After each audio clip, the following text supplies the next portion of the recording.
Dr. John Kani joins us now to pay tribute to this late star, movie star, Connie Chiume.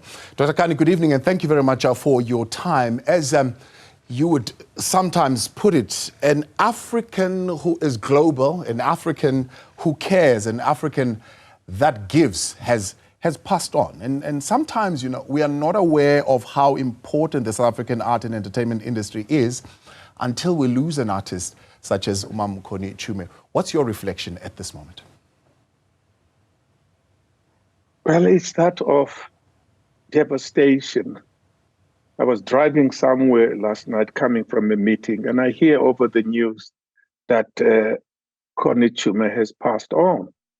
I immediately went into a friend, my agent, I called and I got Connie's home, and I used the GPS to find the home to visit the family. When I met there, I met the brothers, I met the son, the daughters, and everybody was there. It was still like an unbelievable event that Connie is just no more. I immediately, when I got home, and I called Ryan Coogler, the director of Creed and the Black Panther and Wakanda Forever, and I said to him, I got some sad news for you. Connie Chiume has passed on. And he said, you mean Mom Connie? Now, that Mom Connie, this is what everybody on set, in respect of his stature, age, and position within this industry, called her Mom Connie, including Forrest Whitaker, Lupita Nyong'o, Danai Gurira, Angela Bassett, all of them, Atandwa Kani around her. She became like the center anchor of the whole kind of company. And she is, look, an incredible actress, an incredible artist. Sometimes it proves totally that no actor is, no part is small, but the actor is small. In the council of the elders sitting, deciding what's to happen in Wakanda, Connie sits in the center on the left side of the queen, and she sits there as the mining head, like a matriarch, attending and sort of in full power. People always going back. In that movie, Wakanda Forever, and in the movie, Black Panther, she got the most airtime more than any speaking actor. Watching Connie work in Rhythm City, watching Connie work in Gomorrah, and many others that she has worked on, she has this incredible ability to reinvent herself. You are unable to mix up or be confused that, no, this is now Gomorrah, this is now Rhythm City. She played different characters and became different human beings. That's what sustained her character in this country and abroad, is to be able to play any role with dignity and courage. What did it mean for you? How impactful was it for you having her along yourself in Hollywood in what now we know was actually the final stretch of her journey, being celebrated for being African in the production like the Black Panther? Look, I'm 81 years old, and my sister passed on at 72. And when you are up there working very hard, you almost feel like you are the odd peg in the square circle of Hollywood actors. And when you are on set with other South Africans, even they're part of the crew, when you are on set with other South Africans as actors, and Connie Chiume being one of them, it's an incredible feeling that, yes, we are making our mark. Yes, we are making an important statement about the talent and the power of South African stories and storytellers. We always spoke very, at the end of each set, she would come to me and says, Budiwam. She had this kind of calling me Budiwam, like owning me.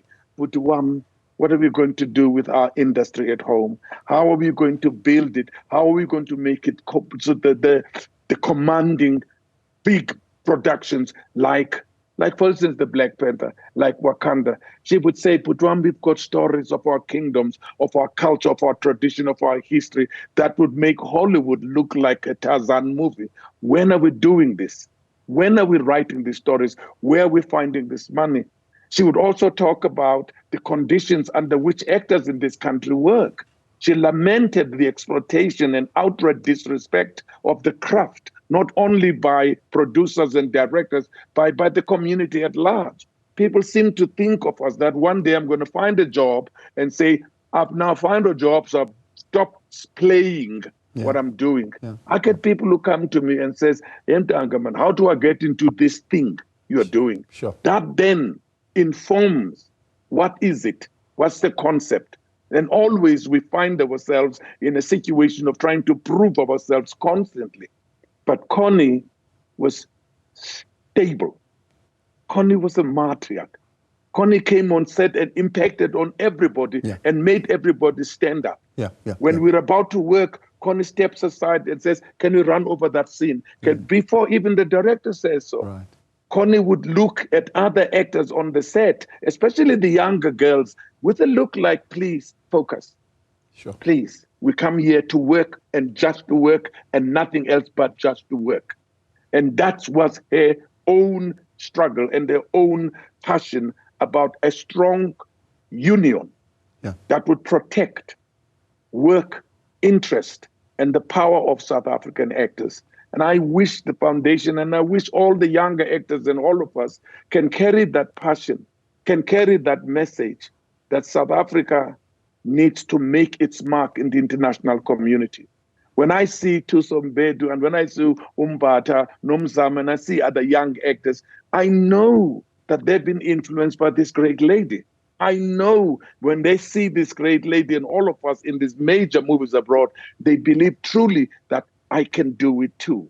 And this is the strength of this woman, a mother, an incredible grandmother, an incredible woman, and a talented and a gifted artist.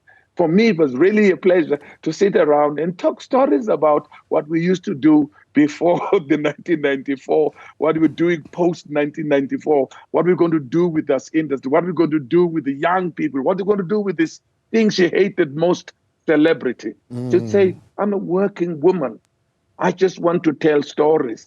I know there's work to be done, and this country needs our voices, and this country needs the voice of the future, the voice of the youth. And she believed that through the arts, we can play a critical role in social cohesion, nation building, reconciliation, and heritage and national identity. She was very deep as an artist. You know, when people talk, we talk about, I saw in that movie, I saw in that movie, and we part. Connie always had something to say. She didn't gossip. She had nothing to talk about what's happening with so-and-so and so-and-so. She always had this moment of saying, we got to do work, Putwam. We got to succeed, Putwam. We got to make sure that we are paid decently, Putwam. We got to make sure that we tell our stories written by ourselves.